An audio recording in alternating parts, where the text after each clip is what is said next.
All right, so Daredevil episode 7. Hmm. Okay, we still don't have a Frank. And they got rid of Muse as quickly as they possibly could. So obviously the new showrunners didn't exactly like that storyline. I'm not sure why. Because Matt has to be Daredevil for that storyline to work. So, don't know. But, we saw Muse's and Heather Glenn's first and only session. He claims that she brought out his Muse persona, which I don't blame Heather for being creeped out by that, because it's one thing to be told, oh, you're my muse, you're the one who brought out this creativity in me. It's another when you realize that that person is killing people and painting their murals with blood, with those victims' blood. So yeah.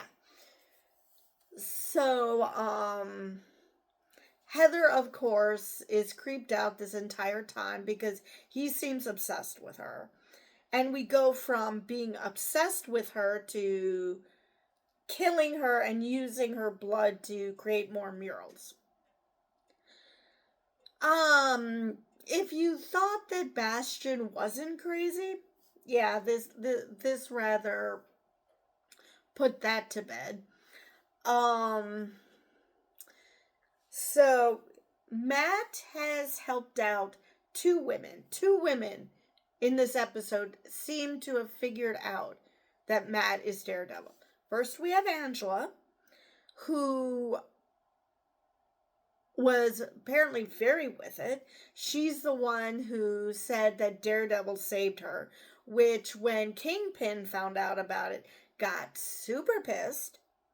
Now, Buck apparently worked with Kingpin when he was just Kingpin instead of the mayor. And yet he's going on to him about how Daredevil destroyed his business and he was unjustly arrested, to a man who is part of his criminal organization. You could see on Buck's face he knows that what Kingpin is saying is bullshit. But it's entirely possible that Kingpin, truly believes that he's the shining knight and that everybody who opposes him are dirtbags. Which is probably why he's perfectly fine with the Punisher cops. Simply because, well, how can they possibly be doing anything wrong when they want to help the city? This idea that it's the ends justify the means. That even though he did some horrible things, in his mind, if it makes the city better, whatever he in his mind is better, then whatever he does is perfectly fine. There is no, sort of this Trumpian idea that if the president does it, it's legal. Trump said it, Nixon said it, this idea that if the president does something, it's legal. So, same thing with Fisk. If he does it, it must be legal. Of course, he felt that way when he was a private citizen, but that's a different story. So now he's pissed off at Matt.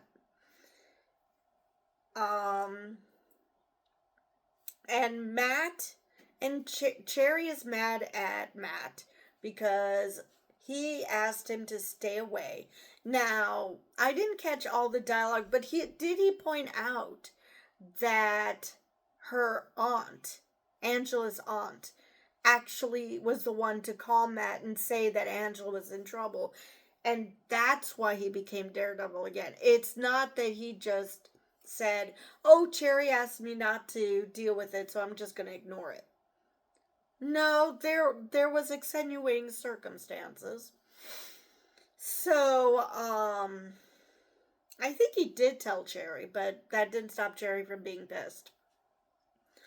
So, I'm sure Angela is, the wheels are turning since she is having flashbacks to what happened to her with Muse. So, I'm going to say that it won't be long before, if she hasn't already, figured out that Matt and Daredevil are the same person. So, like I said, Muse, totally underused character because he uses his one and own, and in our views, only therapy session, even though he's had sessions before. This is just the only one we saw, to get super creepy on Heather Glenn and then try to kill her. So Matt makes it into Muse's lair, and because Angela mentioned all the faces that she saw, and he uses some sort of facial recognition with his fingers. I assume that the faces were raised, and so he could tell that this was Heather Glenn. I guess this is some, supernatural type of power Daredevil has. And so he goes to save Heather. Now, the Punisher cops, like Detective Kim, or is she a lieutenant? I can't remember. She's already figured out that Bastion is Muse. So whether the cops figured it out on their own, or Matt called in the cops, whether he expected the Punisher cops or the regular cops, I do not know. But either way, he is fighting with Muse, and Heather is actually the one before she passes out. She's the one to actually kill him. Now, I've heard rumors that Muse was supposed to be a big character in season 2. So, he wore a mask. As long as they don't give him notoriety in death by mentioning his name, by publishing who Muse was, any old psycho can, put on the mask and continue his work. And except for the fact that he was supposed to be dead and it was announced, Kingpin and his goons announced that on TV that, that they got rid of Muse and they showed his mask. So I guess that means that he truly is dead. But like I said, unless we know who's behind the mask, someone else can basically be a copycat. I don't know in the comics if we know who his real name is in the comics. If we don't, it could easily turn into a case of, someone who copies him, or who might claim that, oh, that guy was a copycat and I'm the real Muse. I mean, it could go anyway. Or that was the old showrunners, and the new showrunners were like, no, we're going to forget this character ever existed and just move on. So,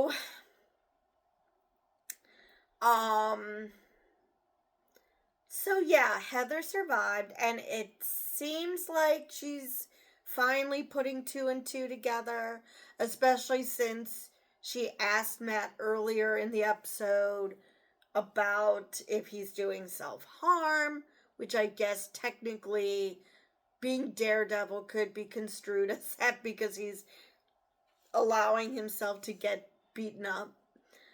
Or, to try to understand why he disappears.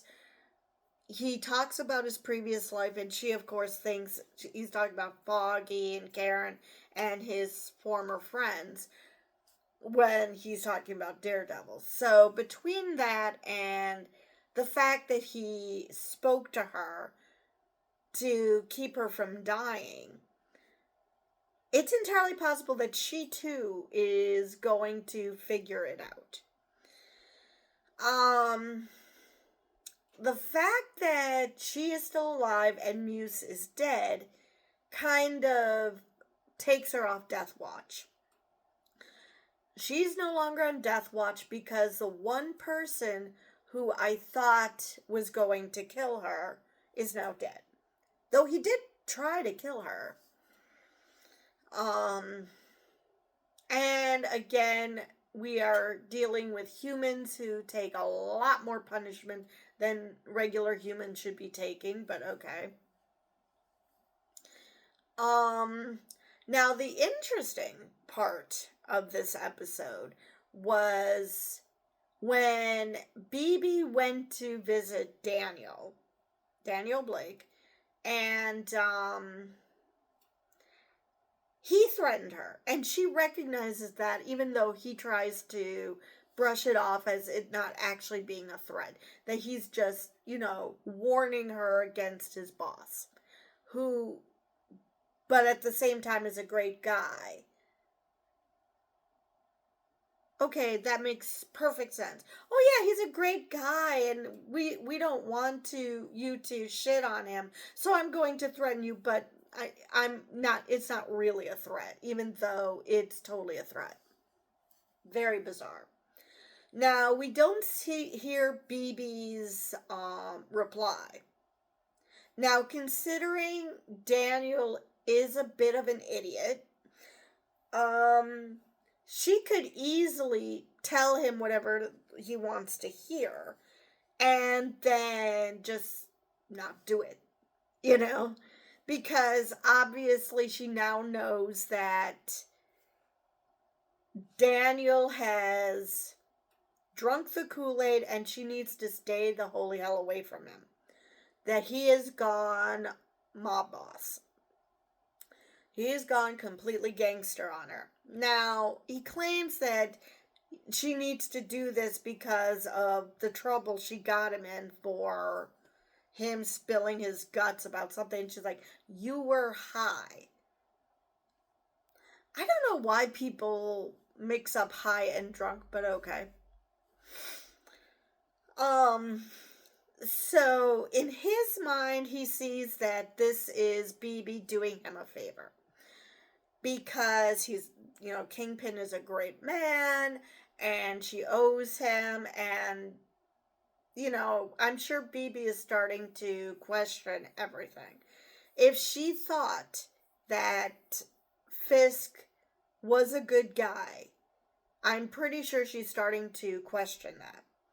Which might lead her down the road to, again, if she doesn't already know, to finding out that he literally killed her uncle.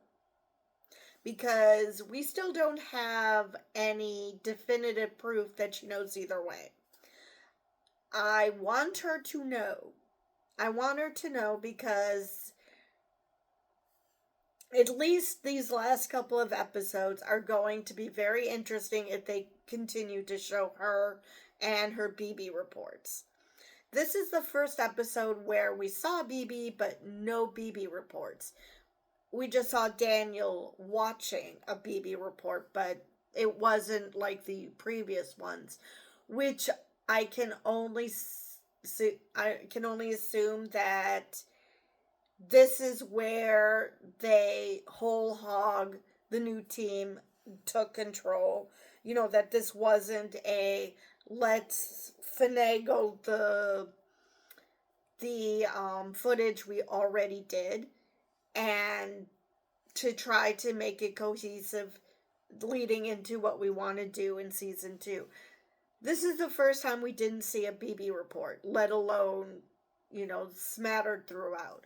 So I'm going to say that this is the new team slowly moving into the season 2 story that they want to tell, and basically forget season 1 existed. So yeah, we didn't hear her response. Whether, like I said, she could have just out and out said no to Daniel's space, because what the fuck is he gonna do? I mean, BB probably doesn't see him as a threat to her. Now, she might think Kingpin is a threat, which, again, it depends on whether she knows who he is. And also specifically that he killed her uncle. But Daniel, she probably does not find threatening whatsoever.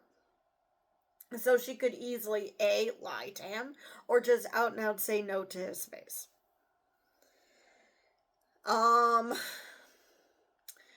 Then we have Luca. So he tries to get Vanessa on his side to go against Kingpin. He's like, oh, what about the $2.8 million? She's like, yeah, that was my idea. So he still wants to wage war on Kingpin. Now, Vanessa does tell him where Kingpin is dining and that he's alone. Now, I don't know if he used his weight as mayor to clear out the restaurant so he's literally the only one in it, because it's New York. How the hell do you find a restaurant that's completely, that you're completely alone in? So, and then again, where the hell is Vanessa? Why isn't she with him? So, maybe she wanted to help Luca, or maybe she told Kingpin that this is happening, and so he was ready for him, because Buck was standing right there and shot him many times to make sure he was dead. So R.I.P. Luca. And then he just calmly tells Buck to remind him to bring something home for Vanessa, which leads me to believe that this was a setup. Because why add that dialogue unless it was a setup? Vanessa knew, that she told Fisk that Luca wanted to team up with her to take down Fisk, because the gangs were all doing much better under Vanessa's leadership. So they're like, we don't need him. We don't need the old man. If he wants to play mayor, fine. But, we're going to do our own thing. But to ensure that we're going to do our own thing, we have to kill him. So it's entirely possible that Vanessa told Fisk, and they set it up so Luca would walk in and immediately become dead. So, yeah. Daniel is actually even more so on death watch than he was before, because he is threatening people like BB without being able to actually back it up. Because I don't know, it's possible Fisk would be willing to clean up his messes, because let's face it, he blackmails but that's the thing, he does threaten, but Wilson Fisk does threaten, but he has something to back it up. He has blackmail to back it up. He's just threatening BB. that your life is going to be shitty unless you do what I tell you to do. And without anything to back it up, it's like, at this point, BB has no reason to think that Fisk would go to bat for him. Fisk made Daniel feel like he would go to bat for him, but that's not a guarantee. And BB has no reason to be afraid of Daniel. And especially if she doesn't know Fisk's history. And especially, again, that he personally killed her uncle. She has no reason to fear him either. So, I'm curious what her answer was. I would hope that she would basically tell Daniel to go fuck himself. But maybe she also, like I said, just out and out lied to him. It's like, okay, let him think that he has me where he wants me, and then I'm just gonna, do whatever I want, because he can't actually do anything. Let me see if there's anything else about this episode I'm missing.